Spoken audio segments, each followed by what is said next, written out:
mencoba menjawab secara data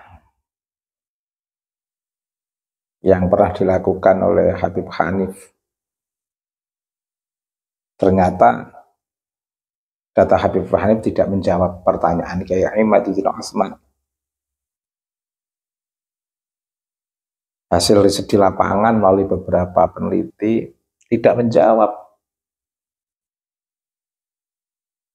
pertanyaan Kiai Haji Imaduddin Utsman. Menjawab pertanyaan aja nggak bisa. Bagaimana bisa mematahkan tesis Kiai Imad? Saya pastikan kalau bisa menjawab 12 pertanyaan Kiai Imad, itu akan bisa mematahkan tesis Kiai Imad. Tapi kalau nggak bisa menjawab 12 pertanyaan Kiai Imad, logikanya pertanyaannya aja nggak bisa menjawab, bagaimana bisa menjawab tesis, bisa meruntuhkan tesis Kiai Imad, yang nggak bisa nembus. Karena dasar untuk bisa menjadi antitesis yang bisa mengalahkan tesis Kiai Imaduddin Utsman, dasarnya harus mampu menjawab 12 pertanyaan ini. Lalu dalil framing dari para habaib dan muhibbin dengan membuat isu-isu yang lucu sampai membawa seolah-olah Kiai Imaduddin Utsman itu anaknya orang biasa. Pertanyaannya, kalaupun anaknya orang biasa, memang ada yang salah? Bukankah justru menjadi ironi besar bagi habaib Ba'alwi yang selama ini banyak secara publik menampakkan kesombongannya, secara publik. Saya lihat yang publik saja. Yang tidak publik nggak saya soroti. Yang publik di sosial media itu, yang terpublikasi di sosial media itu, nampak sombong-sombong tuh habaib Ba'alwi. Harusnya lebih malu kalau mereka mau membuat isu kayak Imaduddin Utsman dari putra orang biasa, malah malu dong. Yang mereka isukan sebagai putra orang biasa aja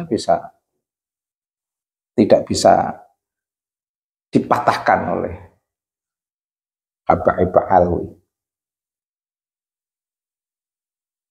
Itu kalau benar, apalagi sebenarnya kayak Imaduddin itu dari keluarga orang-orang mulia, dari keluarga orang-orang yang ahlul ilmi wa tuqa.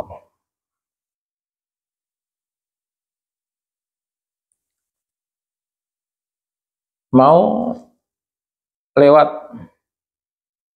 dalil framing lemah, mau lewat apa lagi? Wow, lewat safari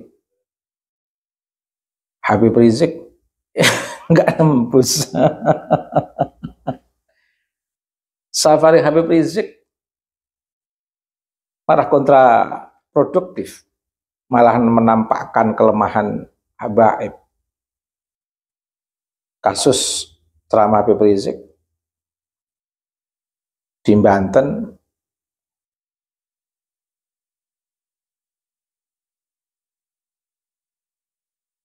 berujung pada permohonan maaf Habib Rizik karena kesalahan fatal memfitnah Syarif Hidayatullah sebagai suami Dewi Rara Santang.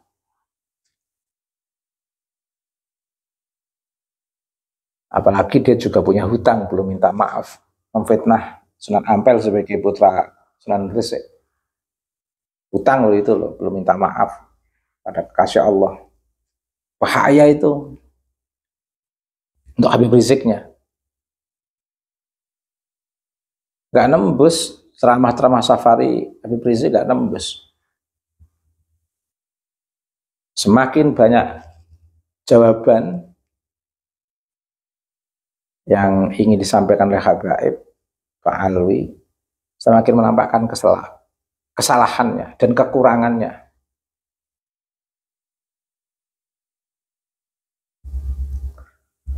Ada yang mau lewat Basul Masail, nggak nembus. Kok begitu? Sebelumnya mengusung mufti luar negeri, Syekh Ali Jum'ah, oh beliau orang alim. Mufti Oman, Mufti Iran, nggak nembus. Sekarang mereka hanya sebagai simbol untuk menyampaikan keabsahan, tapi nggak menyampaikan dalil atau landasan tentang data-data yang menguatkan Pak Alwi itu terkonfirmasi sebagai cucu Nabi yang berintisab langsung kepada Nabi. Nggak nembus. Justru di situ kehadiran para mufti luar negeri yang membela Pak Alwi justru malah menguatkan Kiai Imad. Ternyata tesis Kiai Imad yang selama ini dicaci, dimaki sebagai tesis abal-abal, ternyata dapat respon para mufti luar negeri yang betul-betul berkualitas tinggi. Tapi tetap lebih kuat argumentasi dari tesis Kiai Imad. Karena argumentasi dari tesis Kiai Imad berdasarkan dalil.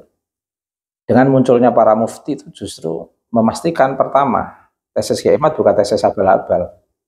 Kalau tesis abal-abal, kenapa harus menurunkan para mufti besar dunia? Menggigirkan jagat Pak Alwi, menggigirkan para mufti dunia, kan nggak abal-abal itu.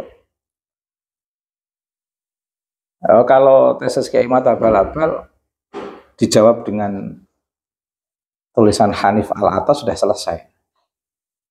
Tapi tulisan Hanif Al-Atas malah justru jauh, sama sekali tidak menyentuh pertanyaan Kiai Imad. Juga sambung, nggak nyambung. Oh, akhirnya ya solusinya ya fenomena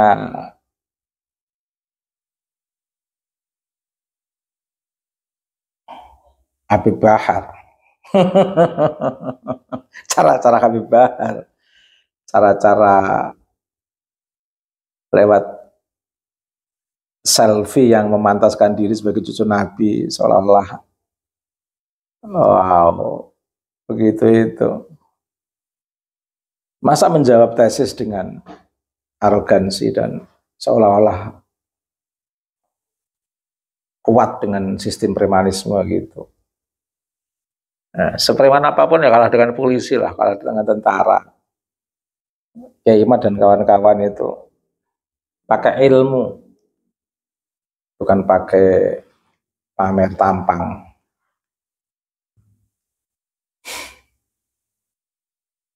Dan apa ya, omongan-omongan yang tidak sehat. Dan semua membalik fakta. Nah, itu masih lumayan itu. Habib Rizik sudah mulai mengingatkan Habib-Habib yang sembarangan ngomongnya itu. Sebenarnya bukan Habib-Habib, itu kan diajari Habib Rizik sendiri. Yang ngajari doa jelek siapa, yang ngajari omongan-omongan kotor siapa, yang ngajari memarahi kiai siapa. Tapi di ceramah Rizik Syihab itu seolah-olah dia pede. Cucu Nabi harus memberi contoh. Memang cucu Nabi. Rizik kan nggak cucu Nabi. Sebenarnya dia itu Habib Rizik sedang menggunakan teori ini, penguatan nasab melalui pesan yang mulia untuk para habaib. Seolah-olah Habib Rizik itu memberi nasihat para habaib agar menjadi contoh yang baik, agar menjadi tauladan karena kalian cucu Nabi, harus mencerminkan akhlak Nabi. Wahai para kiai, kalau ada cucu Nabi yang tidak benar diingatkan. Pertanyaannya memang cucu Nabi.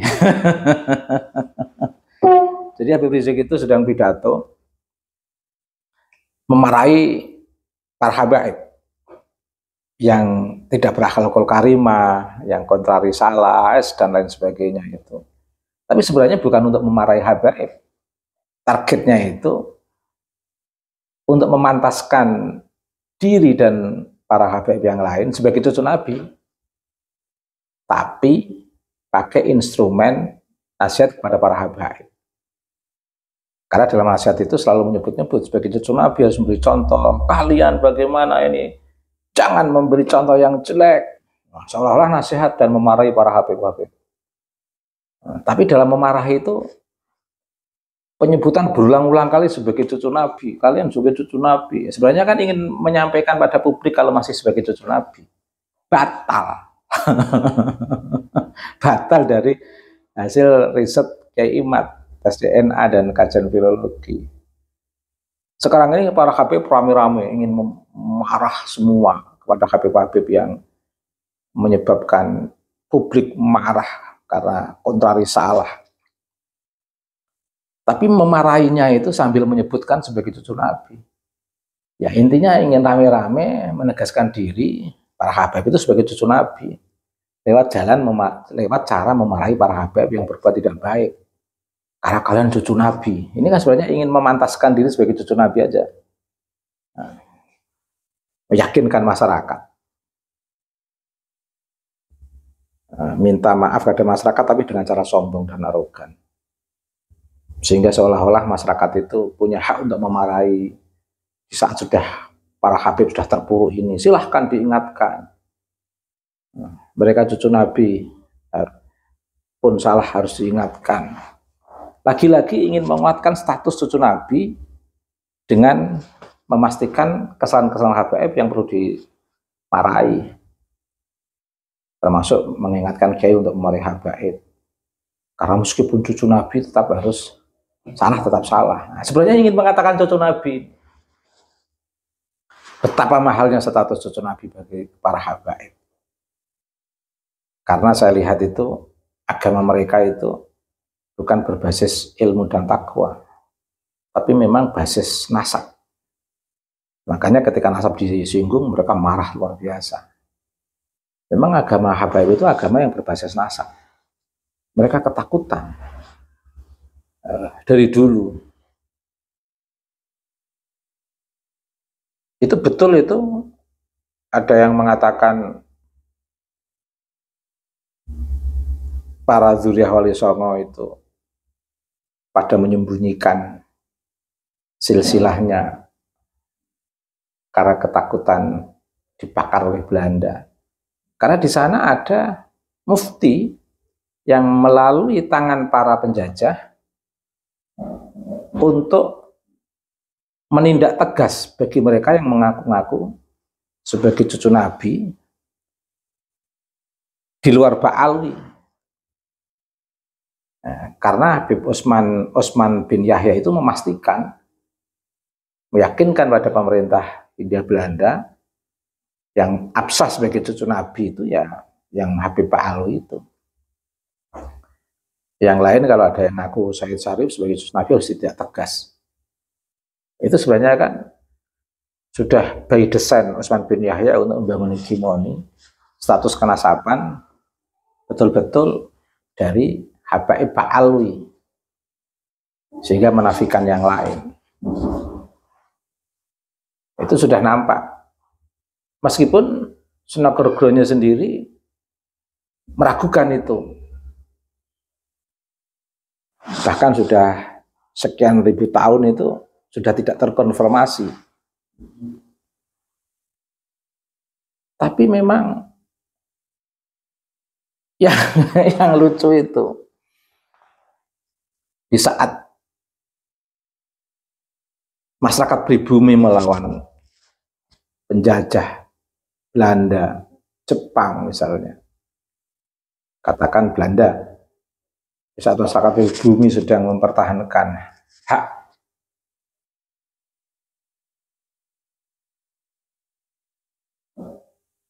bumi dipijak yang ingin direbut oleh penjajah,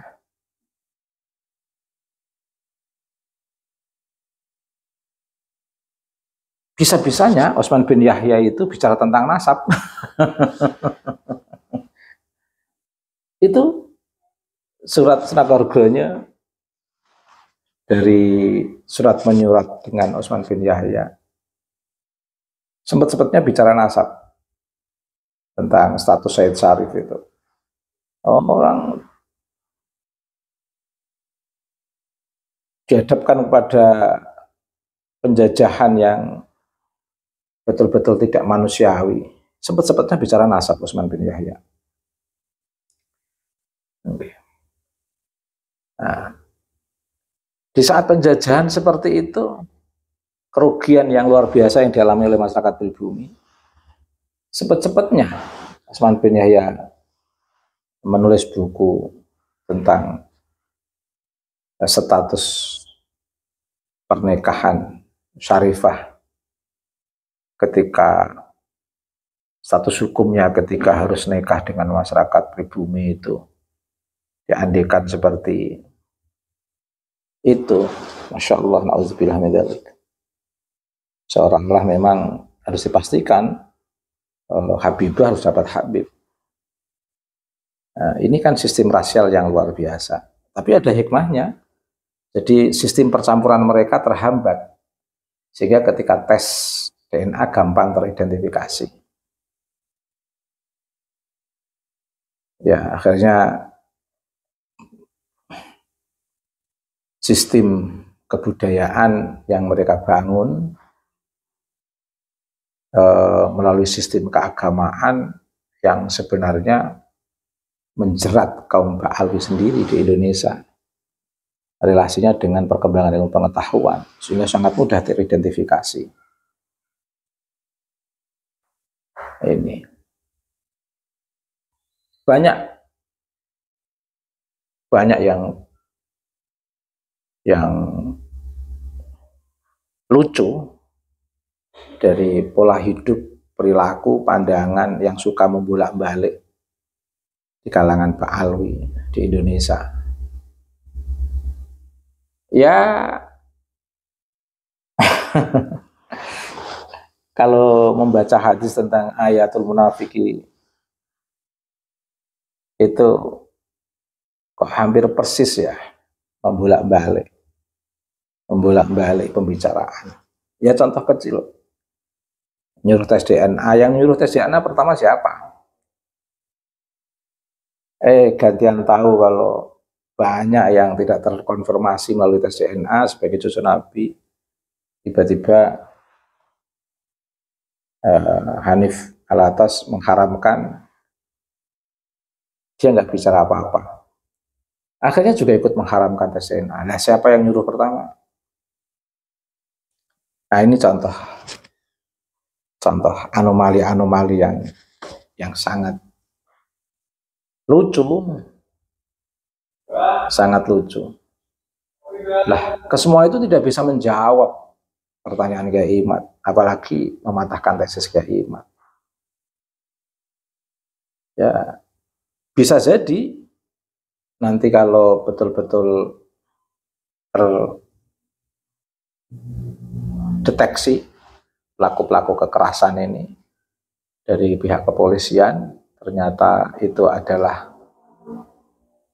terkait dengan ancaman-ancaman yang dikeluarkan oleh Pak Alwi kepada komunitas atau Kiai Imaduddin Utsman dan kawan-kawan, atau peristiwa di lapangan dengan ancaman-ancaman itu, kalau relevan kan berarti itu termasuk di antara jawaban tesis yang paling konyol. Jawaban tesis yang paling konyol. Kenapa dikatakan konyol? Masa tesis harus dijawab dengan kekerasan